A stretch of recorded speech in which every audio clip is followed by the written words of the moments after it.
gastrocnemius, pinning the foot underneath your axilla, armpit, and kind of sink in. I'm not curling around the bone this time. I'm just kind of sinking in and kind of pushing down the foot into dorsiflexion, back and forth. I'm going in pretty good clip here, melting all that skin there. And then now I come down off of the tendon and sink into the gastrocnemius in here. Find out where it's tight and not moving properly. Sink it in. I'm pushing on her foot into dorsiflexion. And you can see that. Just kind of milking it.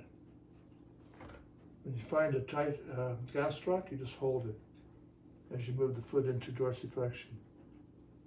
Back and forth.